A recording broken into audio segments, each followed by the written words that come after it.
गंगा जी के किनारे राम जी के चरणों के चिन्ह को देखा। शूर्पणखा ने राम जी को नहीं देखो, बड़े ध्यान से सुनना, वाल्मीकि रामायण में आया है। शूर्पणखा ने भगवान को नहीं देखा था, इसने भगवान के केवल चरणों के चिन्ह को देखा था।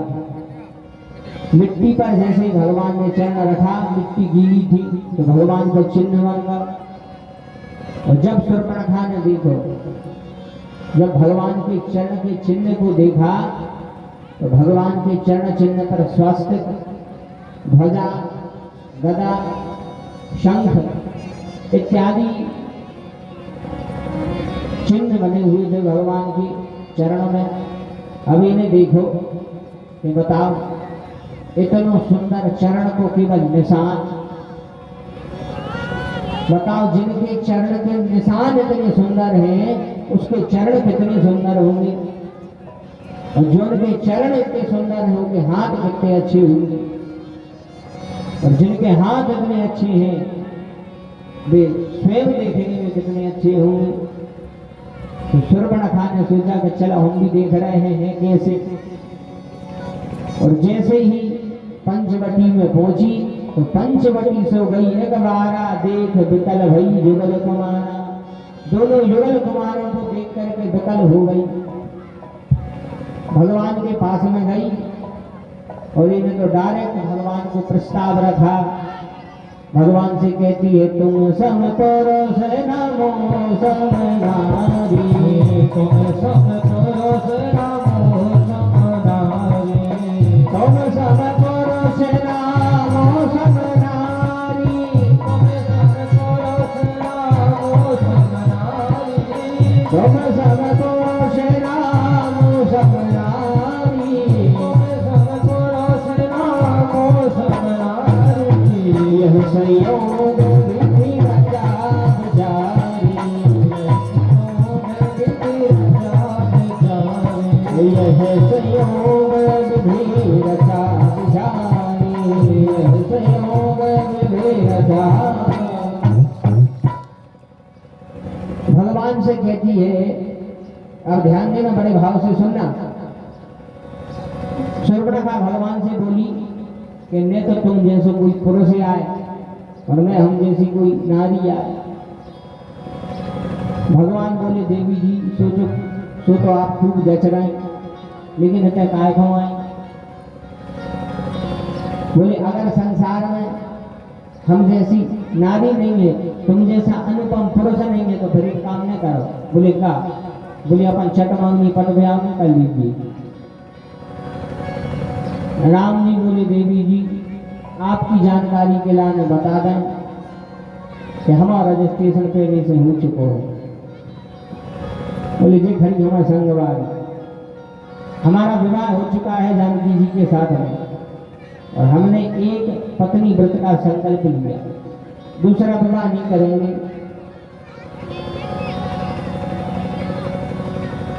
शूर्पणखा बोली, बिल्कुल गुंजाइश नहीं है। बोली, बिल्कुल नहीं। भगवान बोले शूर्पणखा से कि देवी जी पहली बात तो जा है कि तुमने अपना पेपर बिगाड़ ला। शूर्पणखा बोली, पेपर बिगाड़ ला? बोले हाँ। शूर्पणखा बोली, कैसो पेपर? भगवान बोले, ध्यान से याद करो कि तुमने हमसे कहा कही। बोले, क्या बोला हमने? बोले, तुम कह रही हो कि तुम सम पुरुष न मो सम नारी। तुम कह रही हो नारी, और नारी कहने के बाद हमसे कह रही हो कि विवाह करो। तो इतने भक्तवृंद बैठे हैं, बताओ अपनी संस्कृति में विवाह कुमारी का होता है कि नारी का? विवाह नारी का नहीं होता, विवाह कुमारी का होता है। और तुम कह रही हो कि तुम सम पुरुष न मो सम नारी, तुम तो नारी आओ, ब्याह कैसे होती है? शूर्पणखा बोली, बताओ पेपर तो सही में बिगड़ गया। शूर्पणखा कहते सप्लीमेंट्री भी नहीं मिल सका। बोले, सप्लीमेंट्री भी नहीं मिला? बोले, नहीं, डायरेक्ट फेल है, कोई सप्लीमेंट्री नहीं, डायरेक्ट फेल होंगे। लेकिन फिर भी इन्हें अपने मन से सप्लीमेंट्री दे। नीचे चौपाई लिखा है नीचे वाली पंक्ति में कि ताते अब लग रही कुमारी, मन माना कछु तुम तुम ही में हार। भगवान से बोली कि अब तक हम कुंवारे हैं और तुम्हें देख के हमारा कछु मन भाव है। कछु उसमें लिखा है मन माना कछु। कछु तो अर्थ का है मन माना कछु। एक कछु को अर्थ है 25%। अब आप और सोचो कि महाराज तुमने 25% हिसाब कैसे लगा लो। कछु को अर्थ 25% कैसे लगा लो। तो कछु को अर्थ 25% कैसे लगा लो ताकि सुंदर कांड में एक जगह 4 कछु आए हैं संग। कहाँ बोले कछु मारे से कछु मर देसी कछु मिलाए धरुधीर और कछु पुरी जाए पुकारे प्रभु मरकट रघु। तो 4 कछु आए। एक कछु 25, फिर दूसरा 25 होगा 50, फिर 25 होगा 75 और फिर 25 होगा 200। और ये हिसाब से कछु को अर्थ है 25%। भगवान से बोली कि तुम हमें थोड़े बहुत अच्छे लगे हो। बता भगवान को ये तो कनक मनक अच्छी लग रहे। भगवान बोले देवी जी क्षमा करियो हम तो ब्याह में कर दें, लेकिन हमारे छोटे भैया हैं वे लेकिन जरूर ब्याह कर लें। वे अभी तक कुंवारे हैं। भगवान ने जाकर कही लक्ष्मण जी कुंवारे हैं। लक्ष्मण जी का भी तो विवाह हो चुका है उर्मिला जी के साथ में। फिर जाकर कही कुंवारे। भगवान ने झूठी बोली। तो शास्त्रों में आया है कि कभी कभी जैसे को तैसा बनना पड़ता है। एक संस्कृत में कहावत है कि सठे शाठ्यम समाचरित। आज की भाषा में बोले तो टिट फॉर टैट। हमने कहीं हो सका तो अंग्रेजी पढ़ने वाले बैठे हुए से बोल के हमारा हमें नहीं समझ में, इसलिए कहा है टिट फॉर टैट, यानी जैसे को तैसा। जो जैसा उसके प्रति वैसे व्यवहार करो। तो भगवान ने सोची कि जब जा विवाहित हो गए हमसे कह रही है कि अभी तक कुंवारी है तो क्या हम काहे नहीं कह सकते हमारा भैया भी कुंवारो है। इसे भैया भगवान ने कहा कि अभी हमारा छोटा भाई भी अविवाहित है। जब लक्ष्मण जी के पास में गई, लक्ष्मण जी कहते हैं अच्छा देवी जी एक बात बता, तुम्हें महारानी बन के रहने के नौकरानी। जब बोली हम राजकुमारी है तो महारानी बन के रहे हैं। तो लक्ष्मण जी बोले यदि हमारे साथ में विवाह करोगी तो फिर महारानी ने बनो फिर नौकरानी बनो। बोली काय? बोले हम तो राम जी के दास हैं। सुन सुंदरी में उनकर दासा पराधीन नहीं तोर सुपासा। बोले हम तो उनके दास हैं और हमारे साथ विवाह करके तुम कामन हो दासी केवन हो। तो बोली फिर नहीं करना, तुमसे भगवान के पास में जाए भगवान भगा दें। फिर लक्ष्मण जी के पास में जाए लक्ष्मण जी भगा दें। ऐसे ही तैसे भगी होते से भगी। एक हमारी गुस्सा आई। इन्हें सोची कि सब फसाद की जय जानकी जी है और जैसे ही जानकी जी के ऊपर इन्हें प्रहार करो। भगवान ने लक्ष्मण जी की तरफ इशारो करो हाँ, और जैसे ही इशारो मिला तो लक्ष्मण जी ने तुरंत नाक कान विन भई बेकरारा। वही समय पर नाक कान काट गए। उसी समय पर नाक कान काट दिए। एक जनों ने हमसे पूछी महाराज कथा चल रही थी, बोले आप सुना रहे हो कि लक्ष्मण जी ने नाक कान काटे। जा बताओ पहले नाक काटे तो पहले कान काटे।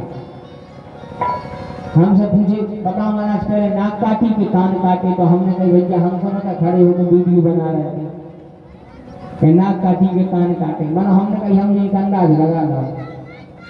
बोले कैसे अंदाज? हमने कही कि दो ही काम संग भाई हुए, नाक और कान संग ही कटे हुए। बोले का? हमने कही जोन की नाक कट जाए वो का खड़े रहे के लिए कान और पहुंच रही फिर तो भग गई की पर है।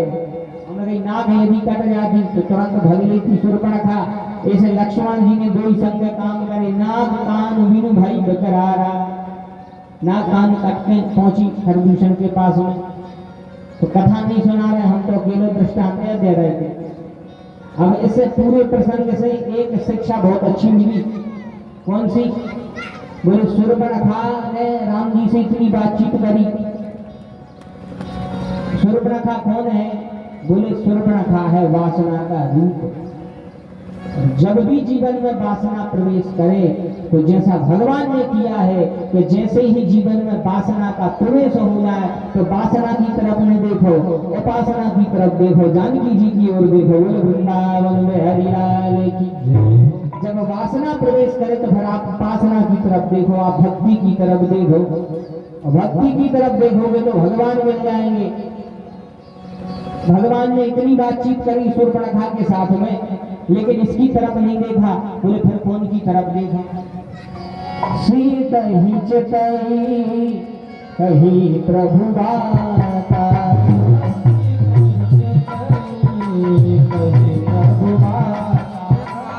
सीत ही चितई कहीं प्रभु बाता,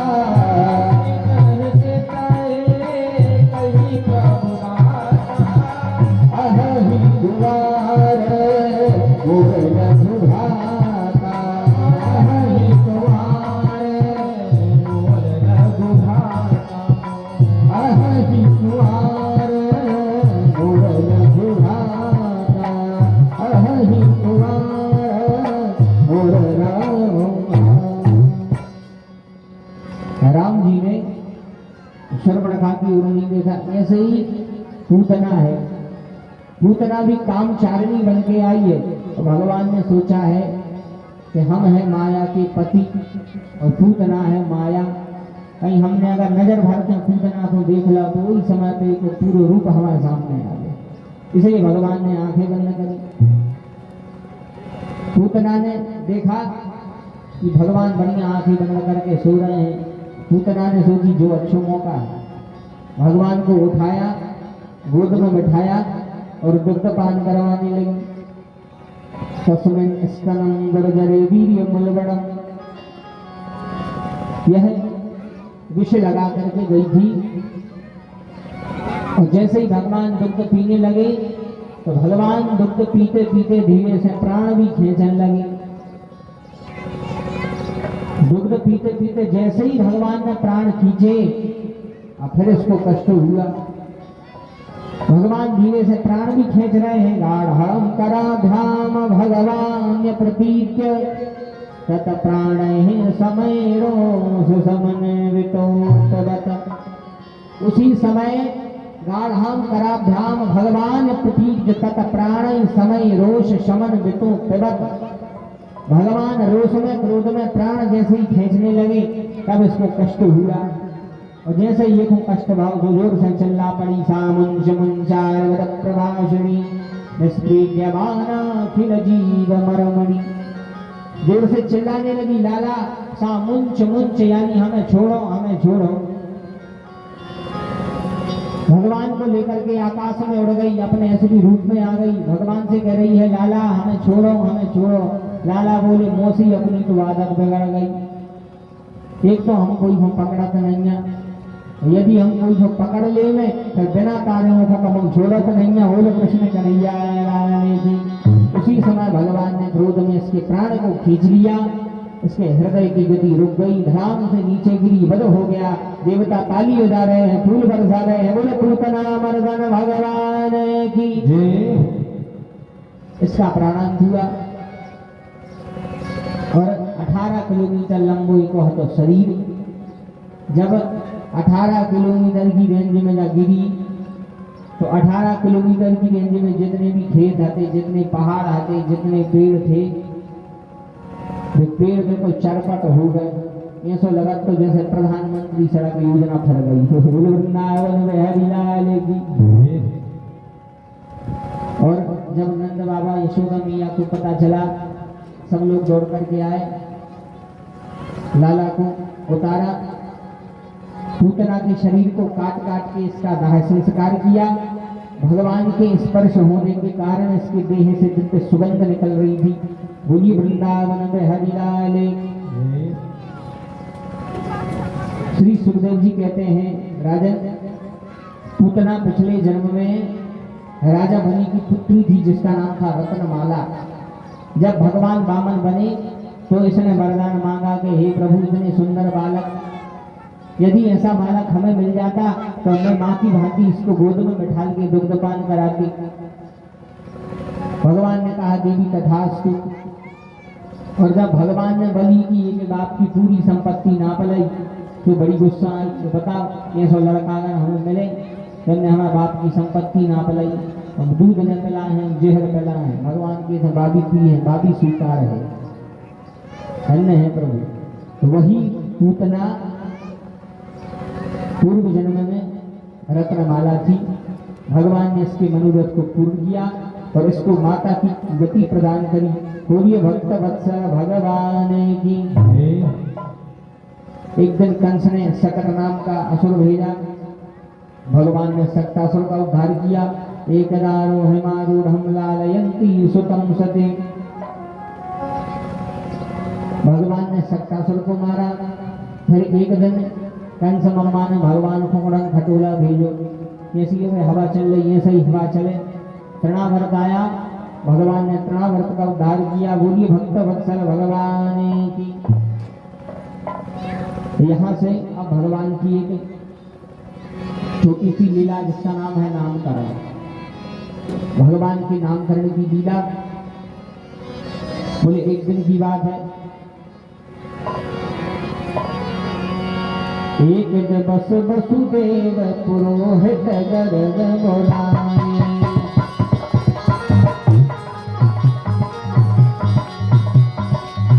एक दिवस वसुदेव पुरोहित गर्ग बोलाए।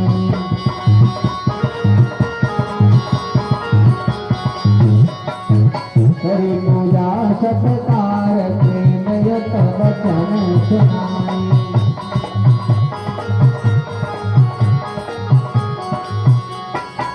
बोले गुरुवर आज आप गोकुल में जावे।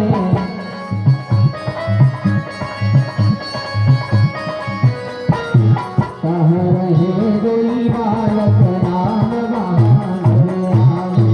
कह रहे कोई बालक, कह रहे कोई बालक राम वहाँ।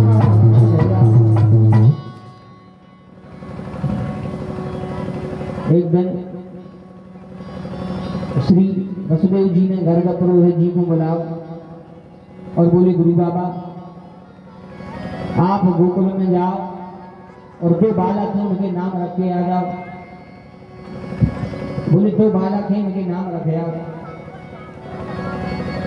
गर्गाचार्य जी गए गोकुल में। नंद बाबा ने जब देखा कि गर्गाचार्य जी आए हैं तो बड़े भाव से पूजन करी, इनको आसन पर बैठाया। गर्गाचार्य जी से बोले महाराज अब आप आ ही गए हो तो एक काम न कर दे। बोले बता। बोले आप आ ही गए हो तो हमारे बालकों के नाम रख दो। गर्गाचार्य जी बोले देखो नंद बाबा हम यदुवंशियों के आचार्य हैं। यदु नाम है आचार्य है ख्यातस्य भूमि सर्वतः। सुतम मया संस्कृतम ते मन्यते देवकी सुतम। बोले हम यदुवंशियों के आचार्य हैं, तुम्हारे पुत्रों के नाम नहीं रखेंगे। नंद बाबा बोले आप चिंता न करो, कोई को पता नहीं चले, गुप्त में नाम रख देगी। हम कोई को बुलवा नहीं रहे हैं, न रिश्तेदारों को बुला रहे हैं, कोई को बुला रहे हैं, ऐसा ही आपका नाम रखो। तब गर्गाचार्य जी नामकरण के लिए मान गए। और एक बहुत अंदर उनके घर में बहुत से कमरे के अंदर कमरा, उसमें एक बहुत सुंदर गौशाला बनी थी। उस गौशाला को बढ़िया लिपवाया, सुंदर चौक पर आके उसमें पूजन सामग्री रखी और अब भगवान का नामकरण हो रहा है। रोहिणी भैया यशोदा भैया अपने अपने लाला को लेकर जैसे ही गौशाला जान लगी। यशोदा भैया रोहिणी भैया से बोली दीदी हमने सुनी है कि बाबा बड़े होशियार हैं। बोले सुनी तो हमने भी है यशोदा। बोले फिर एक काम करिए लगे हाँ तो अपन परीक्षा ने ले लीजिए। बोले कैसे ले ली परीक्षा? बोले तुम्हारा बालक हमें दे दे, हमारा बालक तुम ले ली। यदि बाबा होशियार होंगे तो बता दे हैं कि हमारे पास में तुम्हारा बालक है, तुम्हारे पास में हमारा बालक। बोले ठीक है। इन्होंने एक दूसरे के बालकों को बदला, सामने पहुंचे और जैसे ही नामकरण होने लगा, जैसे ही लेकर के पहुंचे, धन्य है भगवान की छवि। गर्गाचार्य जी ने जैसे ही भगवान को देखा तो मानो एक पल तो उनकी आंखें रुक गई। ये धन्य है, कितना सुंदर स्वरूप है प्रभु, कितना सुंदर है प्रभु का रूप। मानो भगवान ने अपना रूप इनके मन से विलग किया, झांकी को विदीर्ण किया, इनकी आंखें खुली और जैसे ही नाम रखने लगे तो सबसे पहले रोहिणी नंदन का नाम रखा। कहते हैं अयम ही रोहिणी पुत्रो रम्यन सुहृदो गुणै आख्यासते राम इति बलाधिक्याद बलम विदुः। और जैसे ही कहा अयम ही रोहिणी पुत्रो, यानी यह रोहिणी के पुत्र, और जैसे ही कहा अयम ही रोहिणी पुत्रो तो धन्य है भगवान की कृपा। हाथ अपने आप यशोदा जी की तरफ चला गया। तो यशोदा जी रोहिणी मैया के पुत्र को लिए थी, कहा अयम ही रोहिणी पुत्रो, यानी जो यशोदा जी के पास में है, उनकी गोद में है, ये है रोहिणी के पुत्र। इनमें बल की होगी बाहुल्यता और बल की अधिकता के कारण इनका नाम होगा बलराम। बोली बलराम भगवान की। हनुमान जी के बाद यदि किसी में सबसे ज्यादा बल है तो वो है भगवान बलराम में। त्रेता युग में हनुमान जी के बाद यदि कोई में सबसे ज्यादा शक्ति है तो भगवान बलराम में, शेषनाग में, और उनके बाद है भीम में। ऐसी ऐसी शक्तियों की भी कैटेगरी है। इनका नाम हुआ बलराम क्योंकि इनमें बल अधिक है, इसी बलराम नाम। धन्य है द्वापर युग। नामकरण करने के लिए महाराज जी को बुला रहे हैं। नंद बाबा ने, जो नंद के अधीश्वर हैं, प्रधान हैं, वे नंद बाबा अपने बालकों को नाम रखने के लाने महाराज जी को बुलाए। पहले तो लगो तो द्वापर युग, अब लग गए है कलयुग। अब नामकरण के लाने महाराज जी को कोई नहीं बुला रहा। अब नहीं बुला रहे महाराजों को कौन। अब तो बोले ग्रेजुएट फैमिली है, हम खुद नाम रख लें। बोले का नाम है बालक को? बोले बालक को नाम का रखो। बोले टिंकू। क्षमा करिए, कोई को नाम हो टिंकू। हो महाराज हमारा नाम बिगाड़ा। अच्छा नाम नहीं बिगाड़ रहे, देखो नाम ऐसे रखो जोड़ को कछु अर्थ नहीं करे। कई का नाम है, कई टिंकू। अब टिंकू को कछु अर्थ नहीं कर रहा। एक इंग्लिश डिक्शनरी है, तो वो इंग्लिश डिक्शनरी के अनुसार टिंकू को अर्थ है आवारा। अब बताओ अर्थ नहीं कर रहा कछु नाम को। कई नाम रखा टिंकू, ऐसे छोटांकी धर लेते भैया, पता तो चल तो पेट्रोल की आए, डीजल की आए, पानी की आए, उल्टे सीधे नाम धर लाए। फिर देखो महाराज क्या करें, हम हमारा बात नहीं माने। जब तुमने महाराजों से पूछी ने नाम धरवे के पहले, तो कैसे बात माने? आप बढ़िया मुहूर्त देखो कि भैया जो है महाराज समय, ये समय के अनुसार हमारे बालक को का नाम हुए। अब धीरे धीरे करके ये पूरे संस्कार लुप्त हो रहे हैं। हमारे सनातन धर्म में 16 संस्कार है और 16 के 16 संस्कार बिना ब्राह्मण के पूरे नहीं होते। 16 संस्कार मानव जीवन में है। सबसे पहला है गर्भधान संस्कार, पुंसवन संस्कार, सीमांतोन्नयन संस्कार, जात कर्म संस्कार, निष्क्रमण संस्कार, नामकरण संस्कार, अन्नप्राशन संस्कार, चूड़ा कर्म संस्कार, कर्णवेद संस्कार, विद्यारंभ संस्कार उपनयन संस्कार, वेदारंभ संस्कार, केशांत संस्कार, समावर्तन संस्कार, विवाह संस्कार और आखिरी में है अंत्येष्टि संस्कार। ये 16 प्रकार के संस्कार मानव जीवन में है और ये 16 के 16 संस्कार बिना महाराज के पूरे नहीं होंगे। लेकिन अब कले वो लगता है, अब कोई महाराजों को नहीं बुलाया, बोले हम तो ग्रेजुएट हैं, इतने पढ़े लिखे हैं कि नहीं है जरूरत। महाराजों की जरूरत नहीं है, बढ़िया मोबाइल पे नाम सर्च करके देख लो कि कौन पास है का नाम है, कौन दास है का नाम है? नाम सर्च करके धल लो। बिना ब्राह्मण के भैया नाम नहीं रखने चाहिए। आजकल मानो महाराजों को अब विशेष ही जरूरत पे बुलाते हैं। अब तो ब्याह पड़ेगा उसको बुलाने पर महाराज ने बिल्कुल नहीं बुलाते, हम तो फोन में फंसा के ब्याह कर दें। इन संस्कारों का हमारा आप धीरे धीरे करके घटक बनते जा रहे हैं, इनको घटाते जा रहे हैं। आजकल 2-3 संस्कार ही बचे हैं जो महाराज हमें अच्छे से कराते हैं। एक होगा ब्याह, ब्याह में बुला ले बड़े भाव से महाराज जी की। और जो विवाह पढ़ने जाते हैं जो महाराज जी, ब्योरे जाना चाहिए कि कैसी मुश्किल से ब्याह पढ़ जाए। अपन तो भैया नहीं पढ़ा ब्याह, लेकिन जो विवाह पढ़ने गए थे उनने अपनी आप बीती सुनाई, तो सुना दें। उनने अपनी आप बीती सुनाई कि आजकल कैसे ब्याह हो रहे हैं, बड़ी खतरनाक ब्याह हो रहा है आजकल। अच्छा, आजकल विवाह भी नहीं हो रहा है, आजकल हो रही है शादी। कहाँ हो ब्याह, कहाँ हो रहे हैं आजकल? कोई कहते कि भैया विवाह का निमंत्रण है, नहीं कहते भैया शादी में आ गई।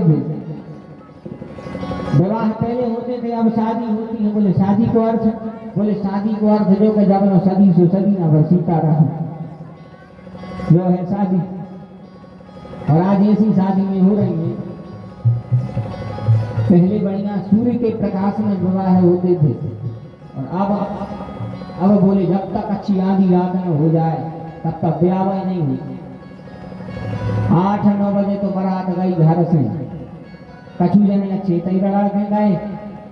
हम कह रहे हैं ऐसा नहीं, कछु जने मौसम तई बना के गए और कछु जनों ने गांव में ढूंढ ली दुकान। बाद दुकान तो इतनी जल्दी मिल जाता है, नई जगह में जाओ तो क्या बताएं। कोई सब पूछने की जरूरत नहीं पड़ती, काय भैया कहाँ मिले, वो तो तुरंत कोई स्टॉक पे उतरा, इतनी जल्दी दुकान मिल जाती। अब बरातिया पहुंचे 11-12 बजे, जैसे 11-12 बजे पहुंची जनवासी में पहुंची तो बधू को पिता लड़की को बाप हाथ जोड़े के भैया भोजन कर ली, भोजन कर ली। और भैया हर अच्छी घटाएं, इनको हौसला ही नहीं है। लड़की को पता हाथ जोड़ा, भोजन कर ले, भोजन कर ले। भैया हरे कह रहे हमें नहीं जाना, वो कह रहा भोजन कर ले। भैया हरा कहाँ भोजन, ये तो लग रहा नांगन डांस कर ली कब। अब 11 बजे से होते बारात निकली, 11 बजे से बारात निकली, 12-1 बज गए। 12-1 बजे पहुंची घरे, और जैसे ही पहुंची घर से तो हो ही नहीं, आजकल तो गार्डन से हो गए, तो गार्डन में पहुंची। और जैसे ही गार्डन में पहुंची इतनी तो नचत गई, इतनी तो नचत गई। जैसे भगवान के नाम में नहीं नचे, जैसे बारात में आदमी धूड़ा में लपक रहा है, नाच रहा है। अपन ने तो देख भैया एक जगह की बात है, एक लड़का शादी में लाइटें और जनरेटर डीजे की बात कर गया। भैया साउंड वाले से कहते भैया कितने पैसा ले आओ। साउंड वाले ने कही कि भैया हम 35,000 नहीं है। बोले 35,000, बोले हाँ। बोले कितनी देर की, बोले रात भर से। बोले जैसे 2-3 घंटा अकेले बजवाए थे। बोले का 2-3 घंटा ये किलो का। बोले फिर अकेले जनरेटर चलन देती। बोले का, बोले हमारे जितने संग वाले हैं, जितने पहचान वाले हैं, उनको चढ़ भर जान दे, फिर कभी जनरेटर पर नाचे। वृंदावन में हरी जाने, बोले फिर भी जनरेटर पर नाचे, फिर उनको डीजे नहीं चाहिए। ऐसी हालत हो गई। अब बारात पहुंच रही 12-1 बजे। 12-1 बजे के बाद फिर बोले फिर बरमाला भाई, बरमाला हो गई। अब बरमाला के बाद अब बोले अब है फोटो शूट। अब फोटो खींच रही है, कैमरा वालों कह रहा ये तरफ देखो, वो तरफ देखो, ये तरफ देखो। आप फोटो खींच रही है तो पहले लड़का की तरफ से यहाँ रिश्तेदार, मम्मा मौसिया सब जने, अब सबकी फोटो खींच गई। कोई लड़का बारों का मन नहीं भरो, कहीं रुको रुको में फूफा नहीं आए, भाई फूफा के ढुड़कवा पड़े, फूफा कहाँ है फूफा, फूफा आपसे बता दी तो खाली जाम पीने लगे हैं वृंदावन में हरियाणा। फूफा को होश ही नहीं आता कहाँ है। अब 2 आदमी फूफा को पकड़ के ले आए स्टेज पे, कहते फूफा मोड़ा को आशीर्वाद देने हैं, मुंह पे हाथ धरो। फूफा से कह रहे फूफा मोड़ा को आशीर्वाद देने हैं, मुंह पे हाथ धरो। फूफा बिल्कुल इतने रंग में रंगे हैं कि फूफा को होश ही नहीं आते मोड़ा को आए तो मोड़ा की मुंह पे तो नहीं धरो, दूल्हा की मुंह पे तो नहीं धरो, मेरे चमानी बाट के बारे खलास की मुंह पे हाथ धरता हूँ। वृंदावन में हरियाणा ऐसी हालतें हो रही हैं भैया। और हम कहते हैं कि हम सनातनी हैं, ऐसे सनातनी हैं। इन विवाहों की, इन रीतियों की हमने दुर्दशा करके रखी है, हम सनातनी हैं।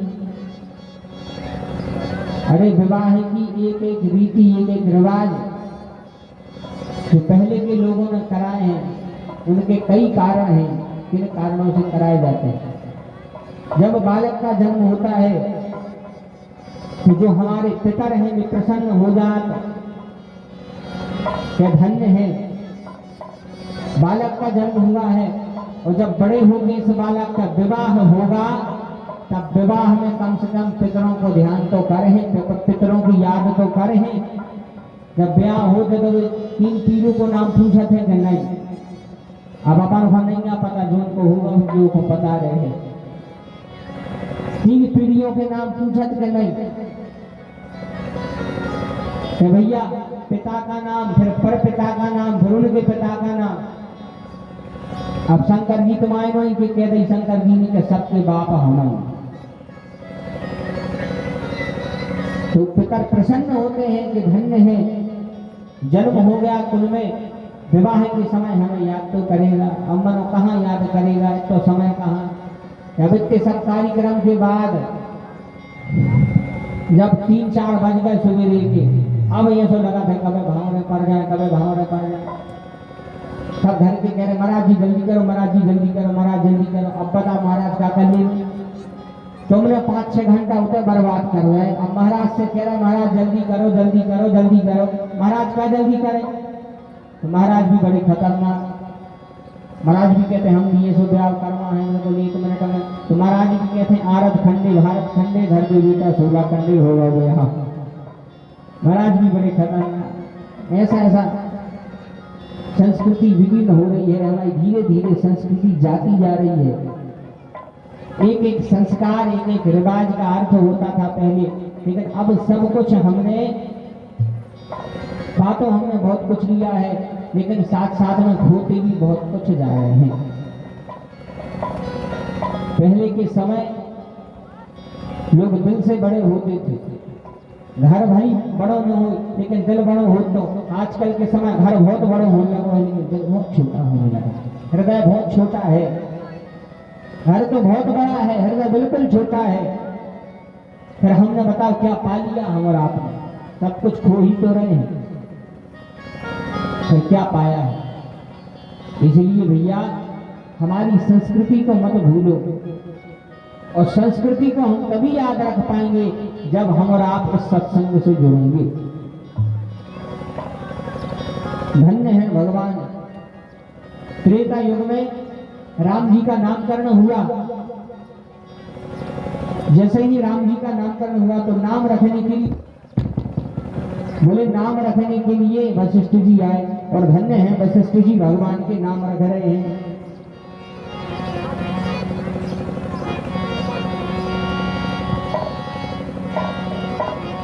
भरे नाम गुरु हृदय विचारी, भरे नाम गुरु हृदय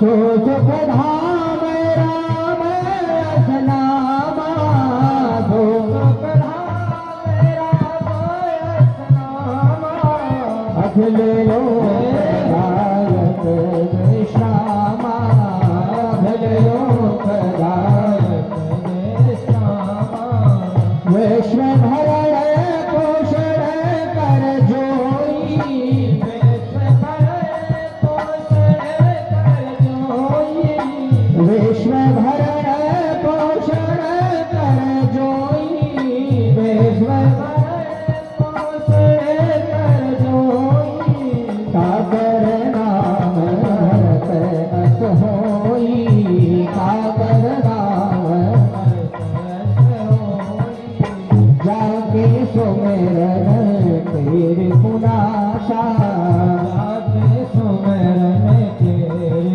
पुनासा, नाम शत्रुघ्न वीर प्रकाशा, नाम शत्रुघ्न वीर प्रकाशा। धन्य है भगवान के नाम। त्रेता युग में गुरु वशिष्ठ आए, भगवान का नाम रखने। बोले क्या नाम रखे? बोले सो सुख धाम राम अस नामा।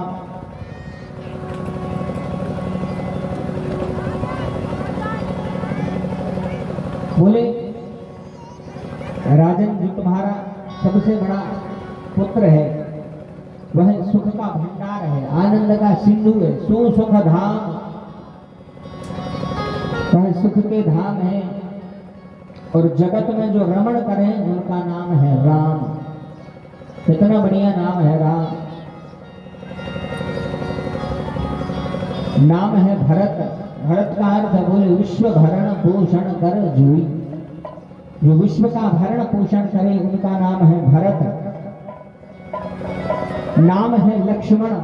लक्षण धाम राम प्रिय, सकल जगत आधार, गुरु वशिष्ठ से ही राखा, लक्ष्मण नाम उदार।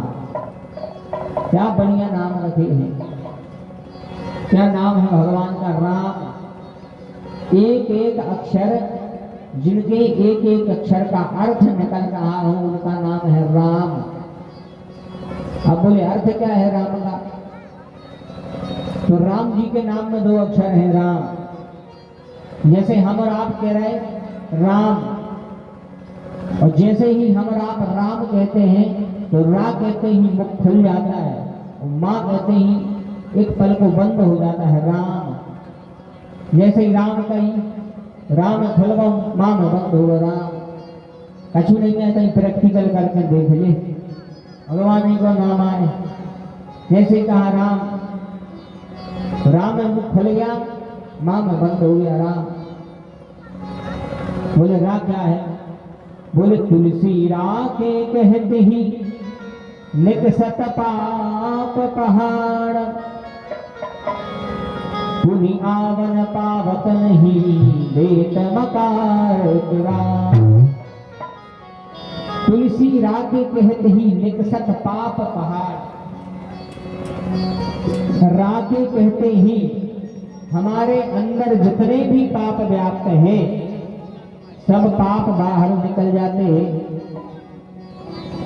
रा कहते ही पाप बाहर निकल गए, और जैसे ही कहा माँ तो पाप तो बाहर निकल गए, हृदय शुद्ध हो गया। माँ कहा तो मुख बंद हो गया, फिर गेट बंद हो गया, फिर वे पाप नहीं आते हैं भीतर, फिर वे पाप अंदर नहीं आ पाएंगे। इसलिए भगवान का कितना बढ़िया नाम है राम। बंदौ नाम राम रघुवर को, बंदौ नाम राम रघुवर को, बंदौ नाम राम रघुवर को, बंदौ नाम राम रघुवर को, बंदौ नाम राम रघुवर को, बंदौ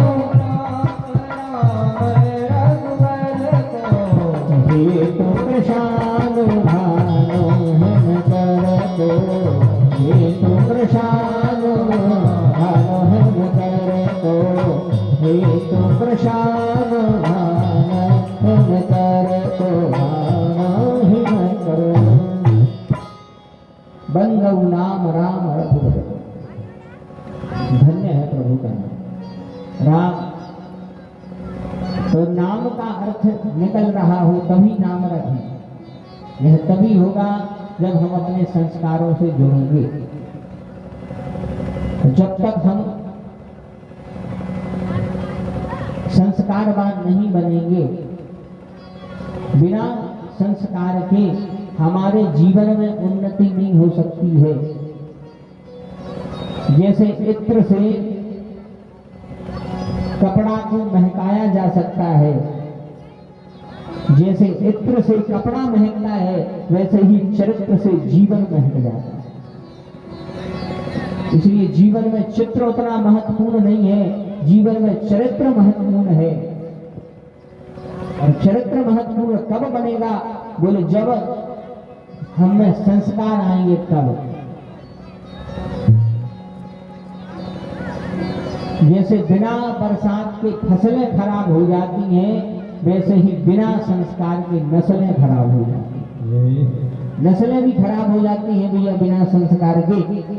इसलिए जहां इतने भक्तवृंद बैठे हैं, एक चीज का विशेष ध्यान रखना, समस्त माता पिता, यदि आप भागवत में बैठे हैं, कथा आप सुन रहे हैं, तो एक चीज का आप ध्यान रखना, एक शिक्षा आप अवश्य ले जाना कि अपने बालक बालिकाओं को कुछ भी बनाओ, आप डॉक्टर बनाओ, इंजीनियर बनाओ, पुलिस बनाओ, कुछ भी बनाओ, लेकिन उन सब कुछ बनाने से पहले अपने बच्चों को भगवान का भक्त अवश्य बनाना।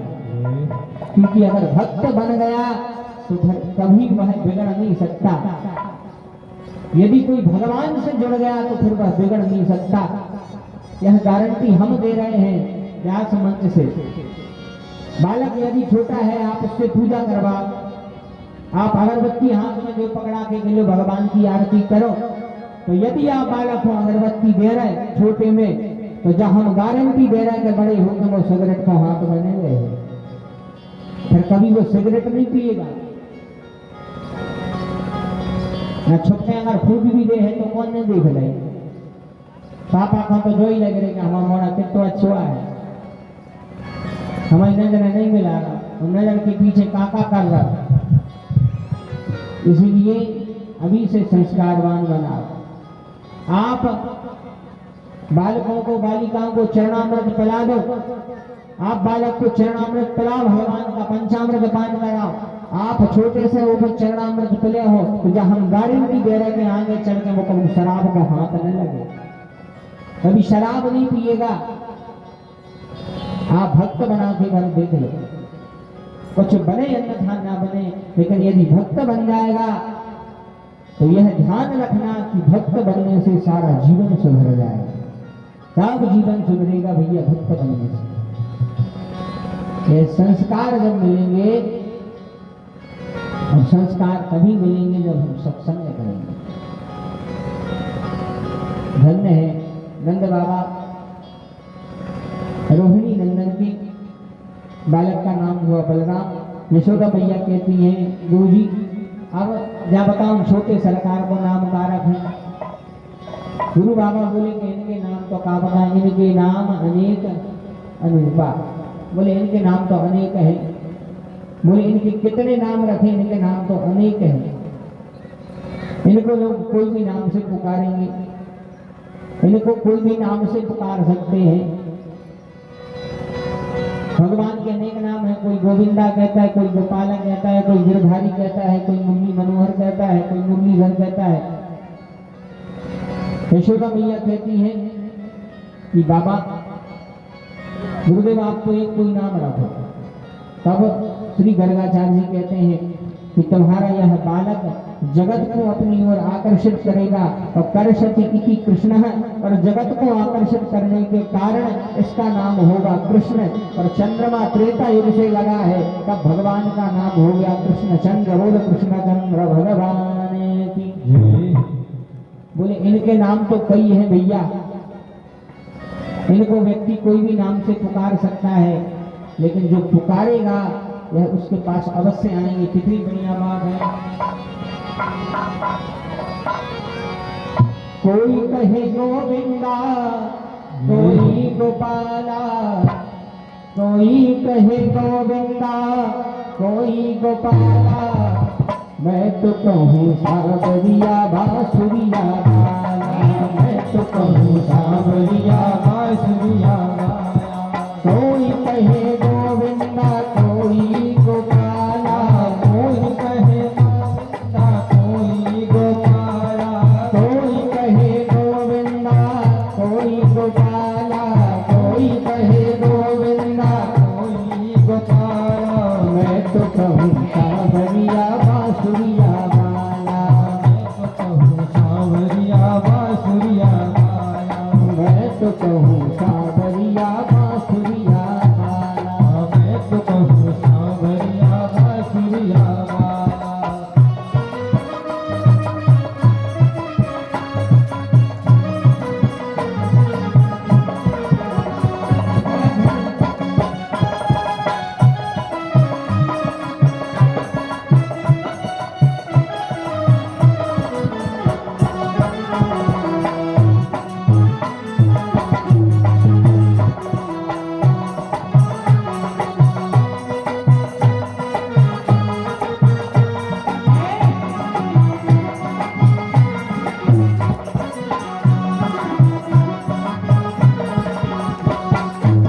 और बोले कृष्ण ने भगवान को क्या कहा?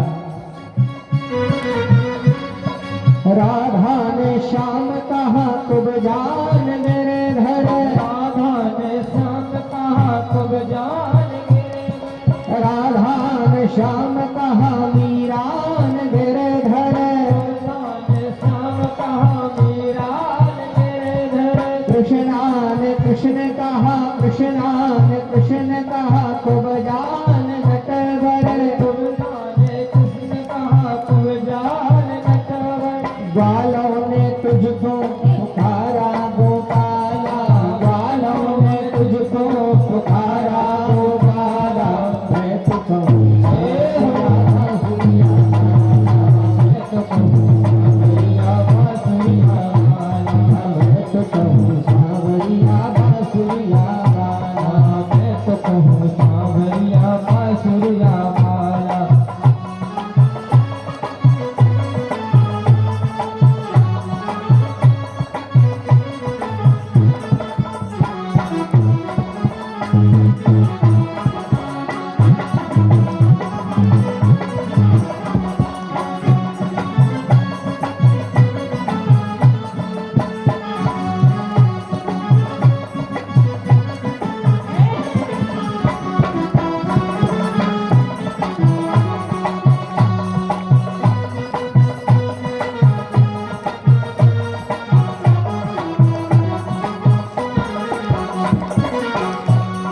घनश्याम कहते थे बलराम भैया, घनश्याम कहते थे बलराम भैया, यशोदा पुकारे कृष्ण कन्हैया, यशोदा पुकारे कृष्ण कन्हैया, यशोदा पुकारे कृष्ण कन्हैया, यशोदा पुकारे कृष्ण कन्हैया। सूर्य की आंखों में तुम हो उजाला, सूर्य की आंखों में तुम हो उजाला, मैं तो कहूँ सावरिया बांसुरिया वाला, मैं तो कहूँ सावरिया बांसुरिया वाला। कोई कहे गोविंदा कोई गोपाला, कोई कहे गोविंदा कोई गोपाला, मैं तो कहूँ सावरिया बांसुरिया वाला, मैं तो कहूँ सावरिया बांसुरिया वाला, मैं तो कहूँ सावरिया। बोले सीतारामचंद्र भगवान की, वृंदावन में हरिलाल की, कृष्णचंद्र भगवान की जय। भगवान का नाम हुआ कृष्ण, सरस्वती की कृष्ण। बोले इसके अलावा इनके अनेक नाम होंगे, व्यक्ति कोई भी इनको नाम से पुकारेगा, भगवान का नामकरण हुआ। नामकरण के अनंतर जैसे ही गुरुदेव जाने लगे, यशोदा मैया कहते हैं गुरुदेव अब आप जा तो रहे हो, एक काम करो, प्रसाद और पालो, भोजन बना लो। गर्गाचार्य जी बोले, अब मैया अब कौन परेशान हो रहा भोजन में, आप तो रहने दो, भोजन नहीं बना रहे। लेकिन जब मैया ने बार बार अनुग्रह किया कि बताओ इतने दिनों बाद तो ब्राह्मण देवता पधारे तो भोजन नहीं बना रहे, तो बोले ठीक है, पर सामग्री रखो। सब सामग्री रख दी, बढ़िया भाव से गर्गाचार्य जी ने भोजन बनाया। बहुत समय लगा भैया भोजन बनाने में। तो जैसे ही भोजन बन गया, तैयार हो गया, गर्गाचार्य जी बोले देखो भैया अब अपने लल्ला को पकड़ो, जो हमारे भोजन को स्पर्श न कर पाए, हमें भोग लगाने। यशोदा मैया बोली ठीक है। अब गर्गाचार्य जी जैसे ही भोजन करने लगे तो भक्त का नियम होता है कि भोजन के पहले भगवान को भोग लगाता है। जैसे ही भोजन करने लगे उसी समय भोग लगाया। तदीयं वस्तु गोविंदम तुभ्यमेव समर्पये ग्रहण समुखो भूत्वा प्रसीद परमेश्वरः। उसी समय जैसे ही यह भगवान को भोग लगाने लगे, भगवान ने सोची जब साक्षात हमें को भोग लगाया तो कहा हम ये सुनने करेंगे थोड़ा सा पानी देंगे। और जैसे ही आंखें बंद करी भोग लगावे, जैसे ही भोग लगा आंखें खोली तो भगवान अच्छी थाली पे हाथ धरे, और जैसे ही हाथ धरे भगवान को देखो तुरंत गोस्वामी मैया को मिला के, मैया हमने बोली थी कि अपने लाला को पकड़ो, देखो हम खा पाए नहीं और तुम्हारे लाला ने भोजन स्पर्श कर लिया, अब हमारा काम को नहीं दो। मैया बोली बाबा क्षमा करो, एक काम करो, एक बार और बना ली, एक बार और बना ली, अब हम अपने लाला को अच्छी से पकड़ रहे। बोले ठीक है। अब उतना ही मेहनत फिर लगी, फिर भोजन बना, उतना ही समय लगो। और जैसे ही भोग लगाने लगी, नाभ्याया श्रीरंदर शिवम शेषणोर्देव समवर्तता, जैसे ही भोग लगाने लगे आंखें बंद करी तो भगवान ने सोची कि बता जब हम साक्षात भोग लगा रहे तो हम काय न खावे।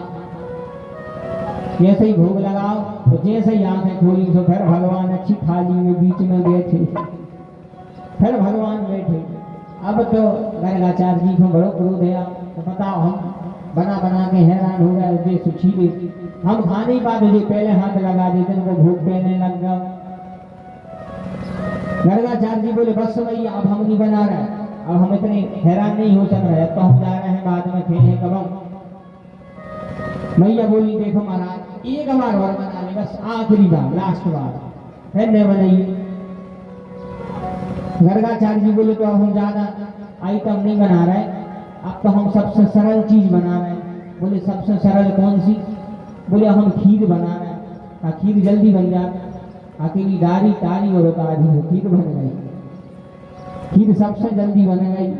महाराज बोले अब हम खीर बना रहे। बोले ठीक। उसी समय गर्गाचार्य जी ने बढ़िया खीर बनाई, खीर बनाई